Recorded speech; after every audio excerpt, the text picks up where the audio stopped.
Welcome to RetConned. My name is Sal Berrigan, and I'll be your host today. With us today, we have Rick Rivera, Tim Blikiki, and Roger Fisk. What's going on, guys? Hey, Hi, guys. Now, it pains me to say this, but I'm going to have to start today's podcast with a retcon. I have personally been contacted in a dream by Freddy Krueger's lawyers, who, by the way, are like regular lawyers, but with tails. And they mentioned that their client has never been officially found guilty of being a child molester, and then if we don't stop slandering their client, more forceful measures will be taken. When I woke, I was being clawed by my cat, so take it for what it's worth. Now, just recently, just because today...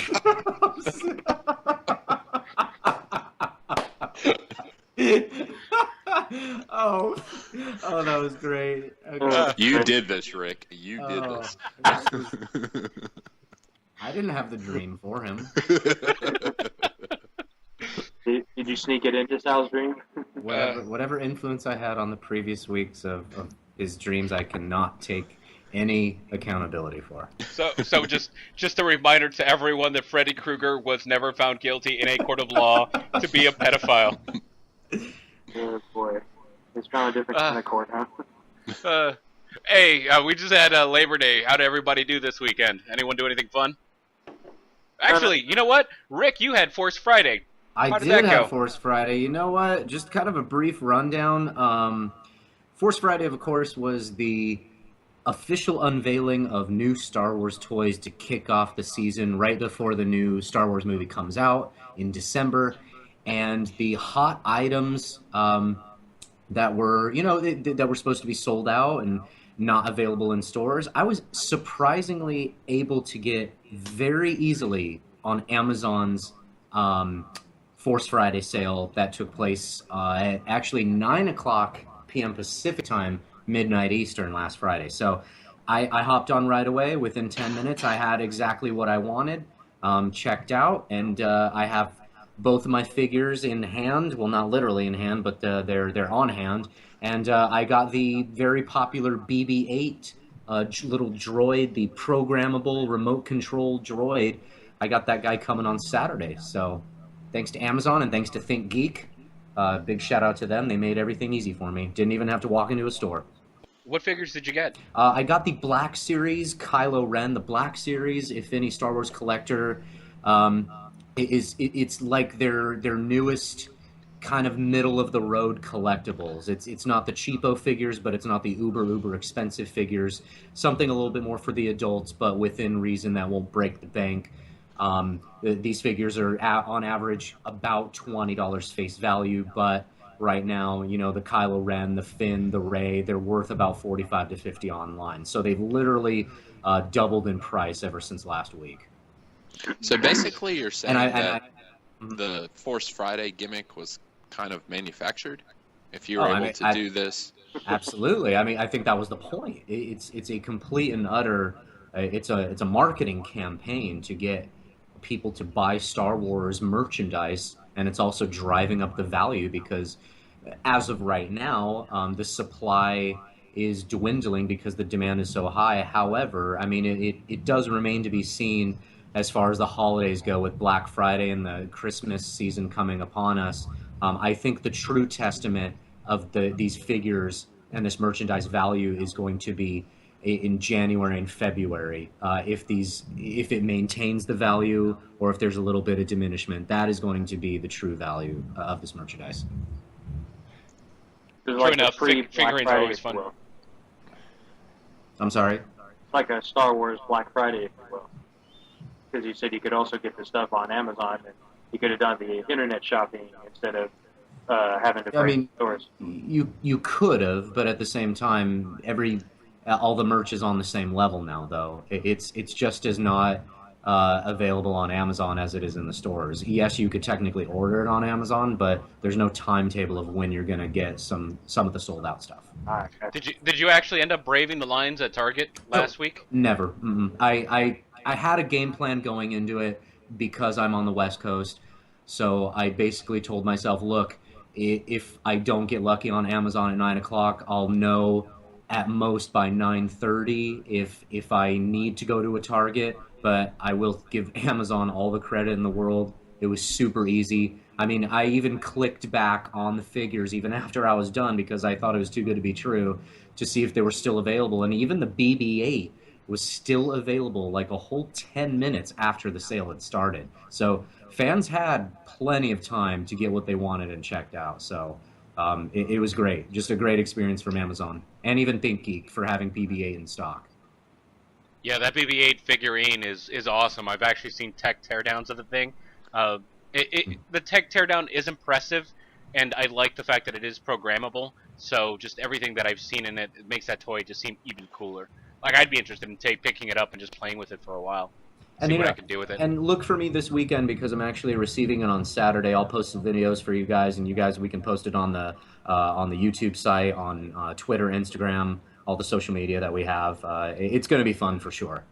Dude, figure out how to play with it, and then do an obstacle course. You know, I think the fun part for me is I love my cat to death, but I cannot wait to mess around with her a little bit with that thing. So I'm curious to see how she reacts to it. She will claw it to death. Oh no, she's gonna be deathly afraid of it. I think it's just a matter of the level of fear that she's gonna have. That's gonna be awesome. So yeah, I'll definitely send you guys some videos and post it. So on Saturday-ish, we're going to have videos of Rick terrorizing his cat, so definitely tune in for that. In between college football, absolutely, yes. Anyone else do anything fun?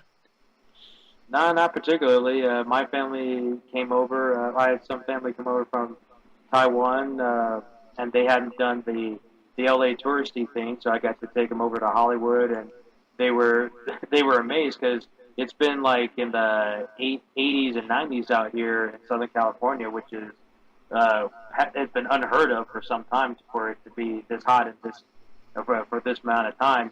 And if you guys, as you guys know out here, you got all those costume guys wearing, like Chewbacca outfits or heavy Spider-Man or Batman outfits, taking pictures right in front of the Chinese theater. And my family was all amazed, like, people would do this and would brave the heat and brave brave the heavy costume, just for tips, just for a few bucks. But on the cool side, I got to show them all the handprints, show them the Walk of Fame. But after 20 minutes in the hot sun, that deal was done. Well, it's always good, and as they always say, you never really go out and see these things until someone comes to visit. Very so, true. That's awesome that you managed to go out and take out your family. And are they still in town? No, they went back home on Wednesday. Oh, so it's a short visit. Yeah. Well, they came last week, so they stayed for a month. Just enough to get your jet lag in and get your jet lag out. There you go. What about you, Timmy? What'd you do this weekend? I slept. Oh, yeah. For those of you who don't know, Timmy just said, "I quit this bitch" to his job. I don't think those were the exact words, but... No, those were the exact words going through my head. The words that came out of my mouth were, "I'm so sorry, but I have to put in my 3 weeks notice." No, I'm moving. 3 weeks. They're a lot 3 more. weeks. I wanted to be ultra professional. I was gonna be like, most everywhere else is 2 weeks, but not Tim. Yeah, no. No, my back's messed up. I had to quit my kitchen job. 14-hour days just is not conducive to a healthy lifestyle by any means. And after 6 years, I had to call it quits. My family's moving. We found a house. We'll be out by the end of the month, so I'm quite excited about the change. If anyone in North Kakalaki would like to help Tim move, just let him know. Please. I have a bad back. And for me, for those of you who follow me on Twitter, you'll have noticed that I actually went to Wizard World for out in the Bay Area. So over in San Jose, I got an opportunity to go see what Wizard World was all about for the San Jose area. I moved recently back up, so I hadn't actually had an opportunity to see Wizard World, San Jose. I'd seen Wizard World in Long Beach, and that was an interesting con. So seeing it in San Jose was definitely a fun treat. One of my buddies over, Lon Lopez, for those of you who know him, he actually does a podcast, and he actually got an opportunity to do a panel at Wizard World. So it was cool to see him and everything that he did at the con. Personally, I I had an opportunity to obviously walk the floor. My brother took the time to go get an autograph with Bruce Campbell, so he was really proud of his Bruce Campbell autograph. Bruce Campbell, as much as I love Bruce Campbell, I was a little upset that he does not allow people to take selfies with him. My brother paid $40 to get an autograph and a photo with Bruce Campbell, but he was not allowed to take a selfie or someone else to take a photo of him with Bruce Campbell. That was a little disheartening. That seems a But little strange. Yeah, that seems strange, but apparently there were a couple other guys who were on the same boat. They said no selfies or photos with the actor or talent. So I was like, okay, it's a little extreme. I actually got an autograph from Greg Horn, which was cool. And he's doing the new cap with Sam Wilson. So I got him to do that cap cover that he did. Got that autograph, so that made me super happy. And then afterwards, we actually saw two things. We saw a comedy show for geeks, which was a really cool concept. A couple different actors that came on. One of them actually came in full Stormtrooper outfit and did Star Wars jokes the whole time from the Stormtrooper perspective, which was hilarious. Just, the Jedi are terrorists. They steal children, the full 9 yards. They really railed into it. And then the second one was that we actually stayed for the masquerade ball. And that's why if you look at last week's video, at the very end, we have a video shot by my brother of of people lining up to go in and do the masquerade ball. So that was a lot of fun. A couple different things to see from the floor. Think Ink was actually inking people on the floor, which I've never seen done before. So if you really wanted to, you could actually get you could actually get a tattoo done while you're there. So that was my experience. Did you get your Captain America shield refinished, I guess is the word? No, and I called my wife and I said, "Hey, baby, they're telling me that they can redo they could redo my tattoo for $250. Do you mind if I get in line and do it?" Well, it's a really big tattoo, so they told me $250 to get it redone, fixed, and she said, "Are you crazy? Not right now." So she didn't say no. And $250 is a ripoff. That's a ripoff. Really? I've been told. No way. No. I've been told 300 in Vegas. No way. Oh, is that a count? No Because they're probably celebrity tattoos over there. I feel like both of those are captured audience prices, though. Yeah. Maybe. I thought 250 was a great price. That's exactly it, Tim. Oh no, I was gonna get. Well, I ended up not doing it as much as I really wanted to. So, but now for those of you who are listening, yes, I'm in the market to get my tattoo redone. So I'm excited. I haven't been inked in a while, and I actually was talking about maybe not a full sleeve, at least go down to my elbow. Cool. Because it kind of peeks out a little bit whenever I wear T-shirts and whatnot. Might as well just go down to the elbow and make it more of a talking point. Yeah, get like a half sleeve going on. I would enjoy that. Cool. So you want to be Venom? Ha. Okay. Anyways, this week has been crazy, though. I mean, even though we did have the vacation and whatnot, it's great to see that a lot of stuff did happen in the industry. Personally, Chris Evans talking about wanting to renegotiate his contract with Marvel has been exciting. Rick?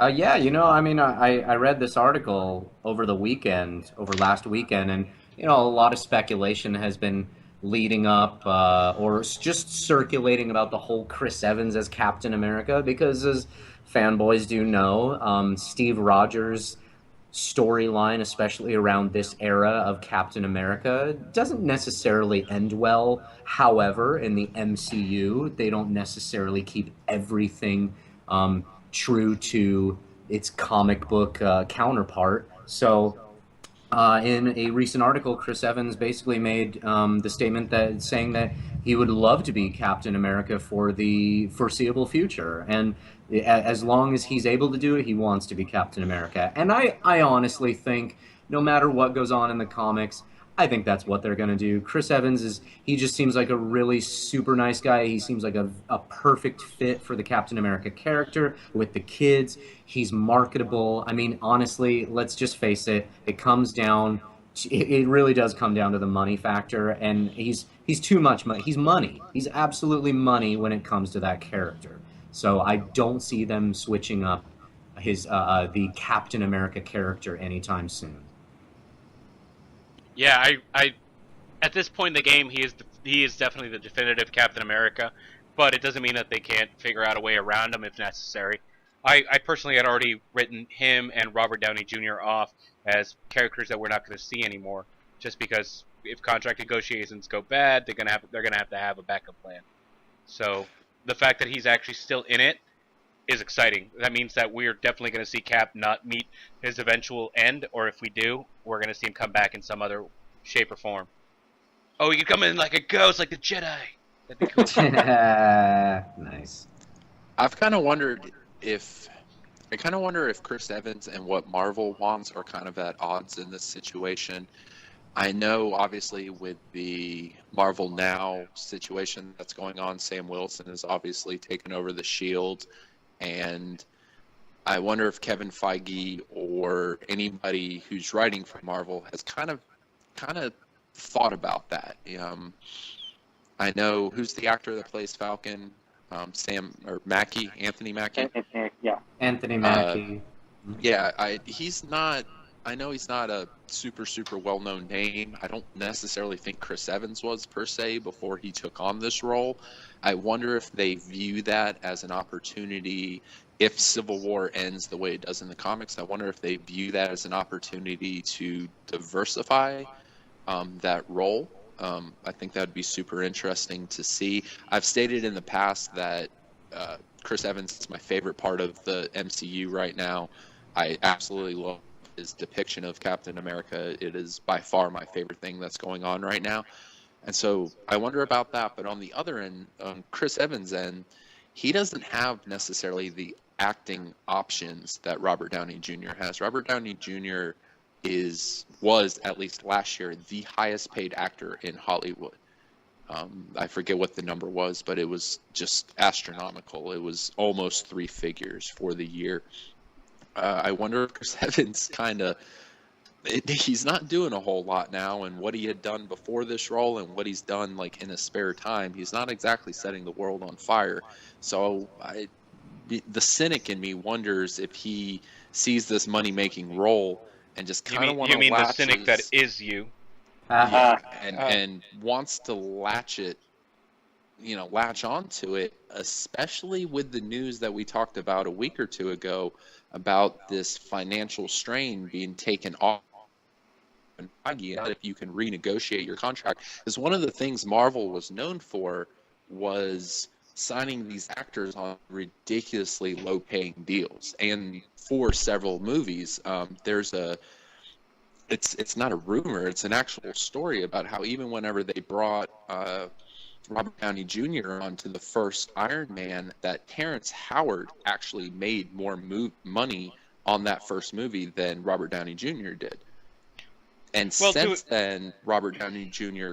he had a contract that was a little open-ended. He was only signed on for, I think, 1 or 2 movies. And so that Iron Man 3, Avengers 2, he made something like $50 million on Avengers 2. And actually went back to Marvel/Disney and said, look, you've got to pay these other guys a touch more money than you're paying them. Because all these other actors, Scarlett Johansson, all of them signed these ridiculously low-cost contracts that were just paying them pittance compared to what these movies were actually making. Sal, you dropped the number like $7 billion or something that all these movies have made for Kevin Feige. I mean, these actors are not making anywhere near that. So I just kind of wonder where the balance is on that. I know that for those of you who haven't seen it, Snowpiercer was a really good film. I have never seen someone say, I know what baby tastes like, and it kills me to know that it's delicious. Go see the movie if you're interested. It's awesome. It's worth it. I disagree, but that can be another conversation for another day. Okay, but either way, I mean, I came in as, obviously a fanboy and saying that no one could actually fill Cap's shoes. I remember Chris Evans saying that he's never led a movie. He's always been a secondary actor. He's always been following someone else who was the lead. So him doing the lead was something that he was scared of doing. And he came in and he was Cap. And he did such an amazing job. So here's a guy with a lot of talent who now I give him the benefit of the doubt if he wants to do other things. So if he wants to continue doing this role, he did an amazing job. He did a better job doing this than any of his previous roles. That includes being Johnny Storm as the Human Torch. So I'm pretty darn happy with what he's done. And I appreciate him actually wanting to go and do a little bit more of the Cap stuff. But now that we're in the middle of talking about contract negotiations and who will play the next role, what about these rumors going around about Tom Hardy possibly being our next James Bond? And more importantly, what about Idris? Idris Elba it's been said that Idris Elba does not fit the role of James Bond. He's too street, which was retracted. That was retconned. So where are we now? What are we thinking? I haven't seen. I always pictured Tom Hardy more in like supporting roles. I haven't seen this latest Mad Max, which I heard he was phenomenal in, and which I'll have to get on Netflix pretty soon. But I don't know. I kind of feel he's too short to play Bond. He's not like he's not the actor I think of when I think of James Bond. Short. You realize Daniel Craig is like 5'0" right? And, I was not aware of that. Tom Cruise is nothing. Wow. If I'm not mistaken, I think Daniel Craig is actually 5 foot Rick. I think that is a fair assumption, and Tom Cruise and I share the same height. So thank you. Yes. I don't know. There's something about Hardy. I mean, I could be wrong because I've been wrong. I didn't think Heath Ledger could pull off Joker. I didn't think Chris Evans. This guy who's been doing like rom-coms and who's playing the Human Torch smartass could actually do Cap, but I could be wrong. It's just I just can't picture him right now. I think the Idris Elba would be a really good take on it. I don't think he's too street. I don't know what people are talking about that because he's actually done a lot of really good movies. Yes. I'm sorry. What did you just say? I said I don't think he's too street. I don't know what people meant by that or. The guy that said those comments, that comment's actually been completely taken out of okay, because that sounds extremely racist. So no, that's go ahead. Is no, kind explain. Of the controversy. Please explain. All right, explain so the controversy, please. Ian Fleming obviously wrote the James Bond books back in the day. Well, his estate.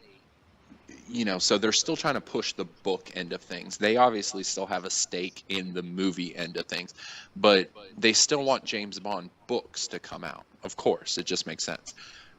Well, they have assigned, I forget the gentleman's name that's writing these books now, but they've assigned a certain author the right to these books.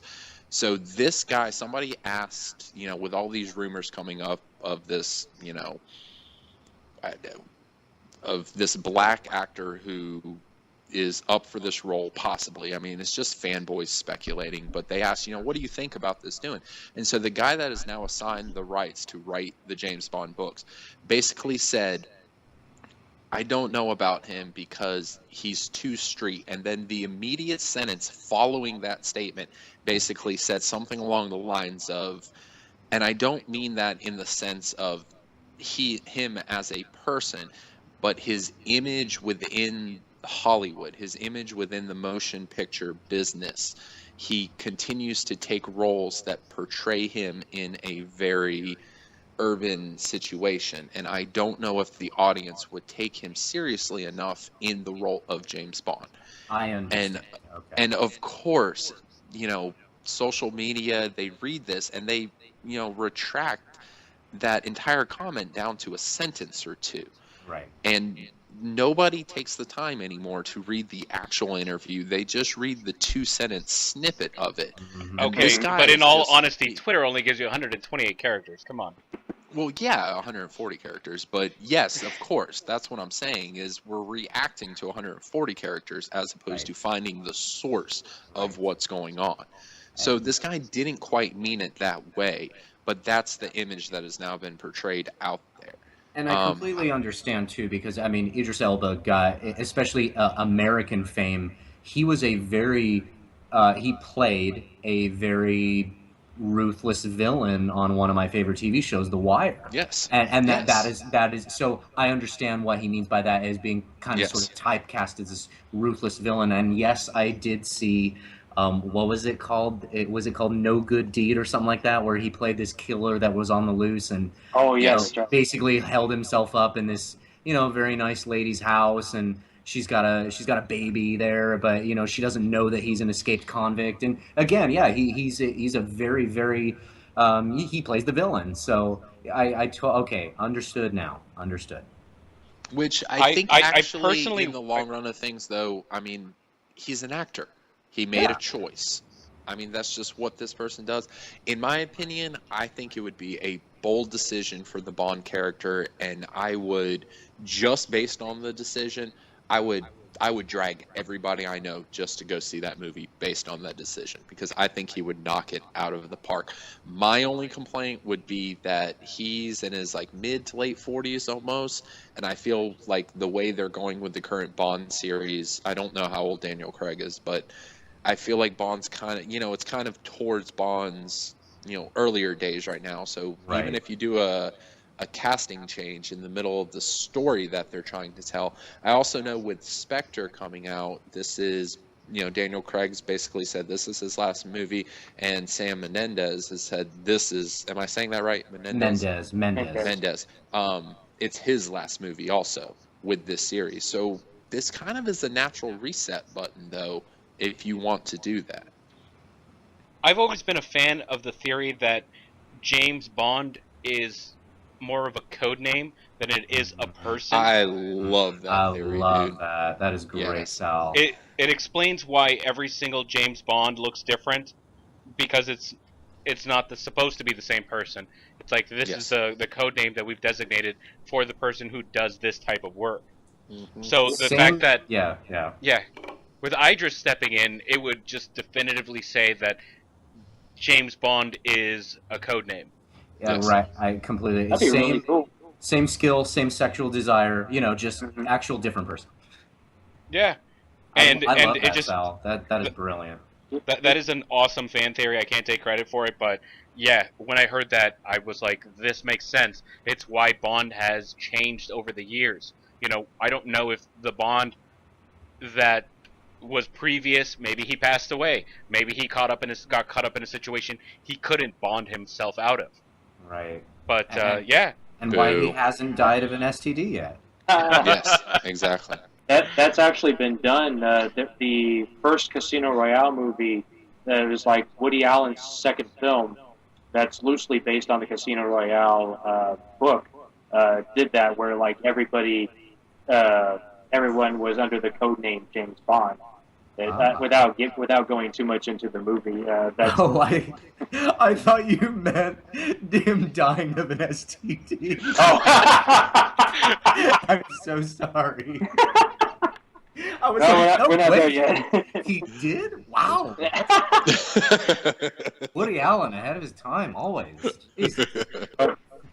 Well, he was, but that's a story for another day. Yes, for sure. But speaking yeah, of which, Okay, yeah. speaking of which, while we're talking about award-winning directors and actors, is there ever the possibility of any one of these superhero films ever getting an Oscar?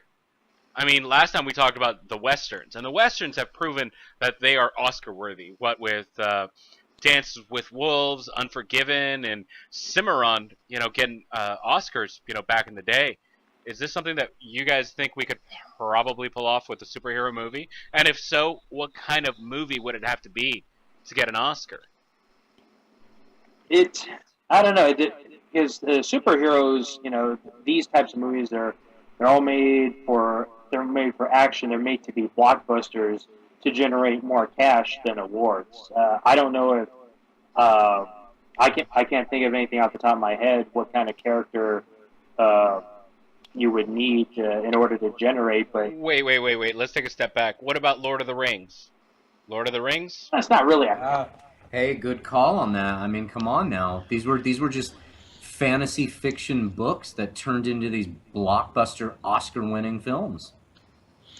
Yeah, but he kind of won that Oscar based on a series of movies like that. Okay, the, that that's totally kind of the- voids. the- That's Return not. of the King was probably the worst out of the three movies, and he basically won that as a compilation award. You Yes, know, true. it was kind of like Scorsese winning it for Departed. Like, he Oh, didn't necessarily yeah. deserve it. It's more of a True. lifetime achievement. Now, at the same time, though, I think I really think in Steven Spielberg's like private moments, he kind of regrets saying what he said, or at least comparing it to the westerns. I know I said this last week, but it was a bad comparison. I do absolutely think one day that a movie can absolutely come out based on a graphic novel or a comic book series that is Oscar worthy. I forget the author's name, and I'm so disappointed in myself. But have you guys ever read the graphic novel Mouse? Yes. Which is basically the Holocaust but done with mice.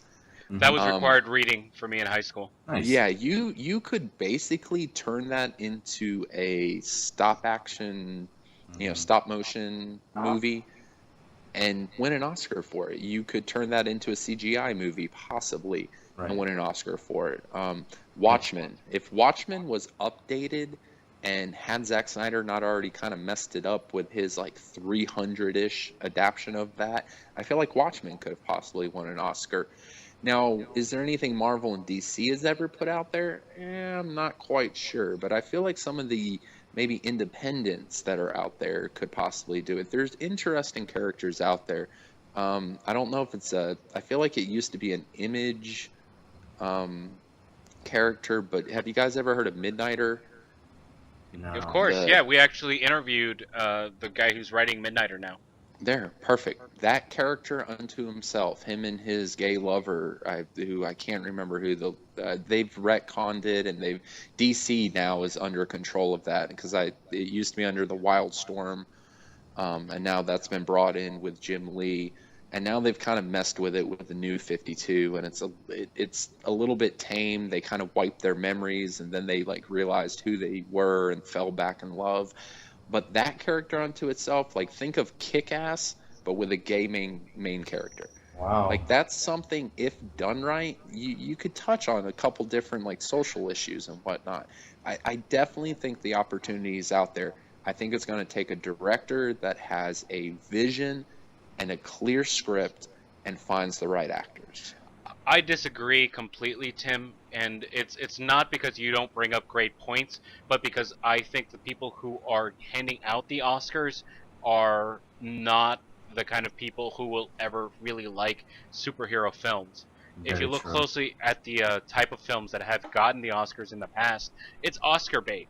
You make a movie about the greatest generation that ever existed, going through some stuff, overcoming it, and they win an Oscar. Huh. I mean, it sounds, you know... No, you're it- right. You're totally right. It you, means you that say if you, that, but there's been several movies out there, especially recently. go back- that have won let me go Best back to- Picture. let me go back to Peter Jackson's Lord of the Rings. What ended up happening was that the first one was awesome. The second, Ring trilogy was great, and even the third one, Return of the King, was really good. But it took him having to go 3 times before they said, "Okay, there might be something to your films." You know, that was how many people have that much money to put towards their film trilogy to make it so that they get an Oscar. That is a lot of work. It's not going to happen until these people realize that, the greatest generation that ever was doesn't necessarily have to be the one that gets an Oscar every single time. There are people who come up with and innovate these stories the way that they are. I mean, I hate to say it, but, the first Avengers movie did such a great job of just build up. Why wasn't that a contender? I mean, the Lego movie That should have been a contender. The Lego movies. No, you're pulling terrible examples out for your case. But if you want to look at tell it, me, think tell about me the what? Okay, the crap Batman movies, that The have Dark won Knight, The Dark Knight.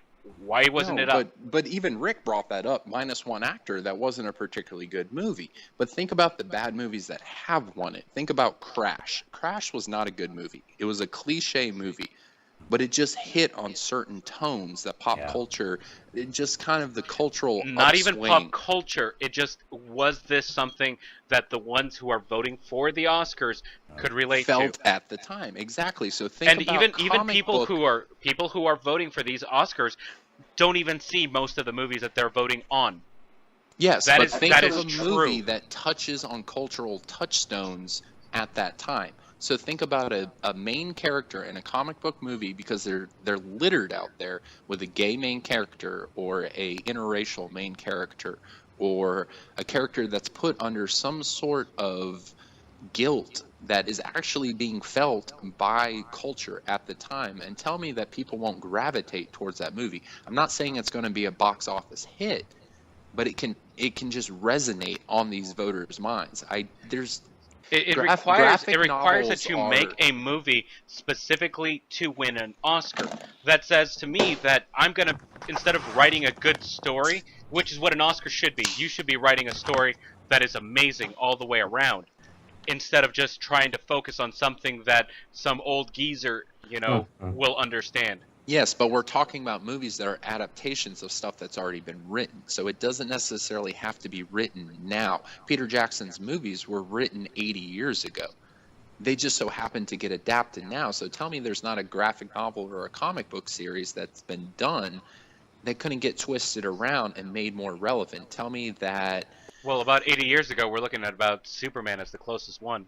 I'm Batman, just they're all using that as an 75 years old now. example, but tell me that if somebody didn't really want to do an amazing, if Daredevil, this is a bad transportation of our argument, but tell me if Daredevil doesn't do an amazing job with the Karen Page storyline, and I mean an amazing job, it's not going to be up for Emmys. Which is just the TV version of this. But tell me you can't, transpond that theory onto Oscar voting, where you just take a graphic novel that touches on something that maybe wasn't that big of a deal in the 80s or 90s, but now everything that's old is new again. And all of a sudden in 2024, all of a sudden just becomes super relevant again and almost was ahead of its time. I mean, to the point of quality, though, let's take a look at Daredevil for a second, just kind of what Tim was centering around. You do have, now, the evolution of comic books as they are portrayed now in cinema and now TV is that, they are more in demand now, and I think more quality actors, directors, producers, and writers now want to become involved because they know, not only just for the blockbuster value, but I think they do want to make them quality. I think they do want to make them the real deal. And something like Daredevil on Netflix, I think that could be very monumental, because I will say that I remember the very first full episode where Vincent D'Onofrio was there as Kingpin. In my head, I was like, if this man does not get nominated, I will throw an effing fit. That he absolutely deserves Emmy recognition, Golden Globe recognition, whatever type of television award that one can be nominated for, I absolutely think he deserves. He absorbed that role. He was Kingpin, and Absolutely. and Vincent D'Onofrio is a quality actor. And you saw that in his portrayal. So it's not like they got some rando to play him. And this is an example of how you can grab an Oscar quality performer and put them in a position or a character like this and them absolutely nail it. I mean, obviously we saw Heath Ledger do it, but Vincent D'Onofrio is, I absolutely think that he should be up for something, and this might open the door for future comic book TV shows, films. It will continue to open the door, as Heath Ledger did, for comic book roles and films to get their due deserve. But touching to your point, Tim, I think that if there is a comic book that would be worthy of getting an Oscar, it's gonna be Mouse. So you mentioned it at the very beginning, and if they ever adapted Mouse with the current people who are deciding who should get an Oscar and who shouldn't get an Oscar, Mouse hits perfectly on the demographic that is most likely to vote for that film. Absolutely. And I mean, you mentioned them at the top of this topic, how Unforgiven and Dances with Wolf won Oscars. Well, Steven Spielberg's talking about the end of the Western. Well, the end of the Western was, late 60s or so, whenever like the action movie kind of came and took when over. more detective and cop shows became the norm. Exactly. So, I mean, you're talking, let's say the end of the comic book era is nigh and ends in the next 10 years. Well, all right, tack another 20 years onto it, and let's revisit this subject on episode 1721 of RetConned and watch as Mouse wins this in 2045. You know, I mean, And they're gonna be like, called it. Yeah, well, I mean, Batman versus Superman isn't necessarily going to win it, but something in 20, 30 years has that opportunity. I think it's a short selling. Anybody who says this isn't possible is short selling the vast, vast wealth of graphic novels, of comic book storylines that are out there. I don't necessarily think, you've got your Neil Adams, you've got your Denny O'Neills, your John Romita. People who've done art and writing in this field for years and years and years. They're not appreciated right now. People do not take this seriously. But in 20, 30 years, people are going to look back on this and kind of see like, holy hell, these people could have written Oscar-worthy movies, but they were writing comics instead. And they didn't get the recognition they deserved back then, but we're going to take their vision, and we're going to adapt it for the big screen and put it up there, and somebody is going to win it.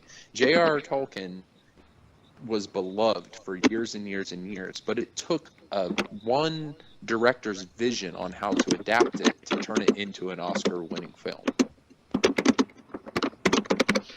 Okay, I agree Roger with you on that one. being a poor laptop to death. Jesus Christ, you need soft keys so bad. I thought I had this You thought you were wrong. No, you thought you had it on mute. You have them you have your mic up all the way. But with that, I'm going to transition to Roger's comment piece. Roger, go ahead. You have the mic. All right, I'll try not to type this one out. Something that's been on my mind the last couple of months in what we got with Daredevil and with Arrow and Flash is whenever the hero shows that whenever he's revealed, because the guy is always trying to keep his secret identity. Oliver Queen's trying not to show everyone that he's the Arrow, while Barry Allen's trying to show that he's not the Flash. But whenever that they're shown, whenever it's revealed, especially to like a girlfriend interest, these people are always so pissed off. Like, how could you hide this from me? I thought we were friends. And what I don't understand is why the comics, why the TV shows are deciding to go with that route. Because if I found out that any one of you guys happened to be a Green Lantern or were secretly Spider-Man or Batman, what have you, I'd be thrilled. I'd be the happiest guy in the world. Because not only do I know a superhero, but dude, what can I do for you? Like, what stories can you tell me? What's really going on in the world? And I don't understand why it just doesn't make any sense to me, and it kind of pisses me off too, why these characters would get so upset. And you take into account the current storyline of Superman Truth. It's been revealed that Lois Lane, she got all upset because Clark Kent hid the fact that he was Superman, so she wrote the article exposing that Clark Kent is Superman. So now Clark Kent is without his secret identity. Now it's actually more of a hindrance. She wrote this piece because she was pissed off for whatever reason.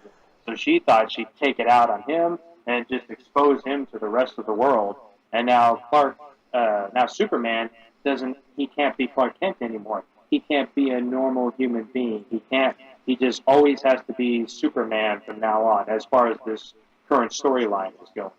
And the same goes in the current Daredevil series. When Daredevil's partner Foggy Nelson finds out that he's Daredevil, again, why would he be pissed off? It's just something I don't understand. I don't get. And if any of you RetCon listeners out there agree or disagree with me, how would you feel if you found out your friend was a superhero?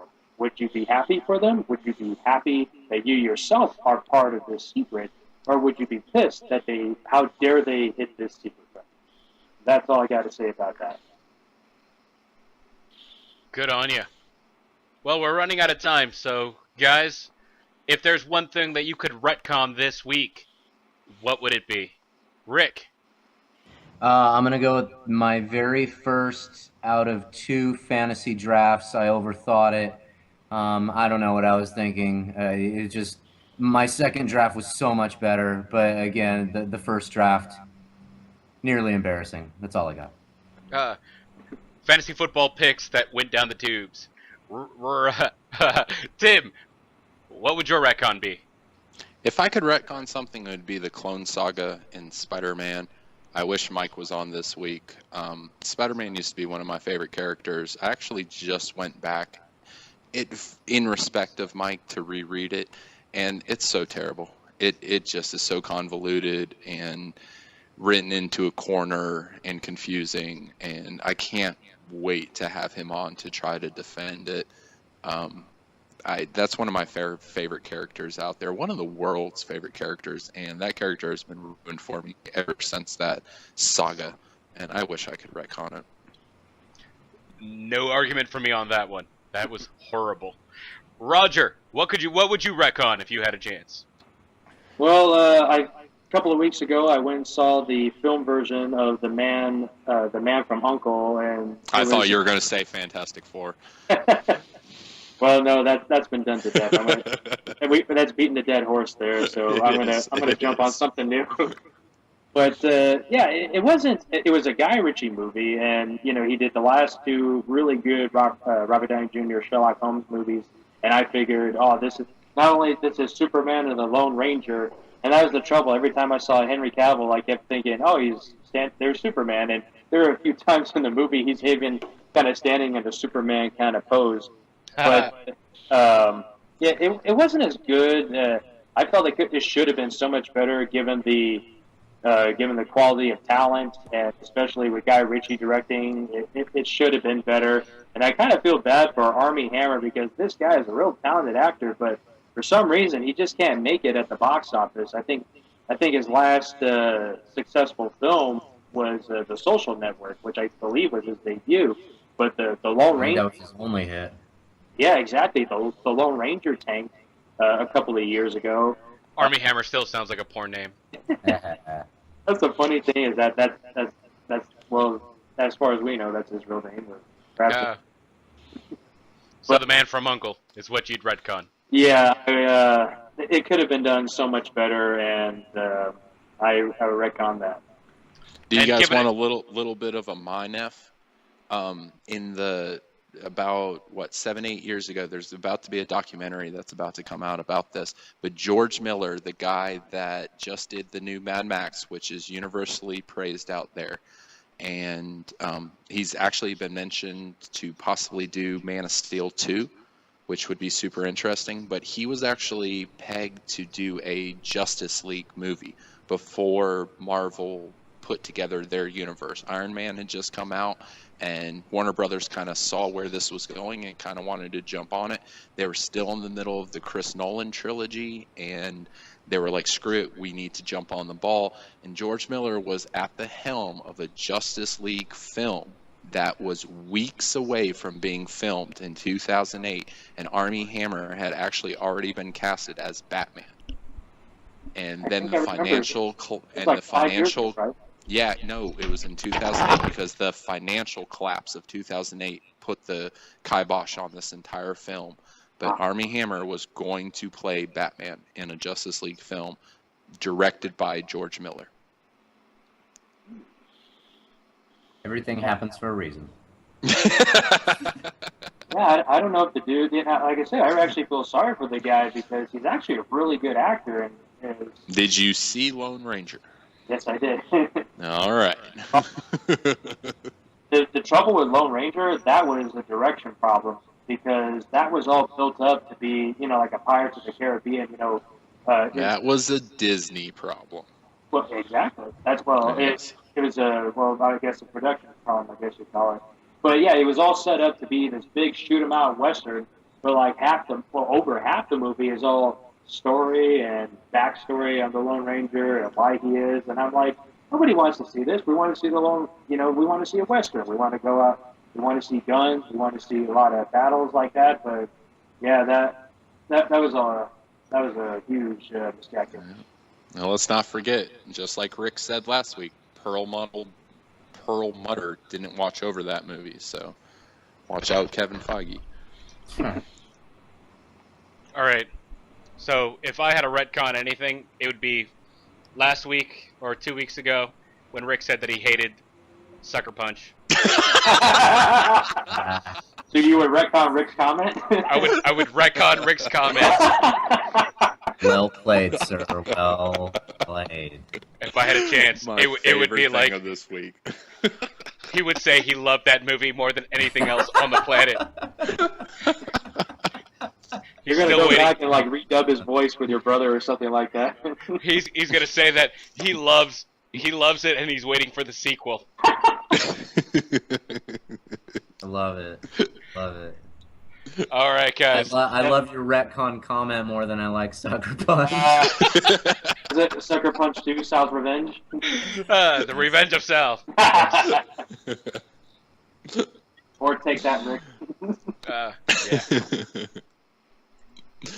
All right, ladies and gentlemen, that's been our show. I've been your host, Sal Berrigan. If you liked our show, subscribe, like. We appreciate all the love we get from you guys.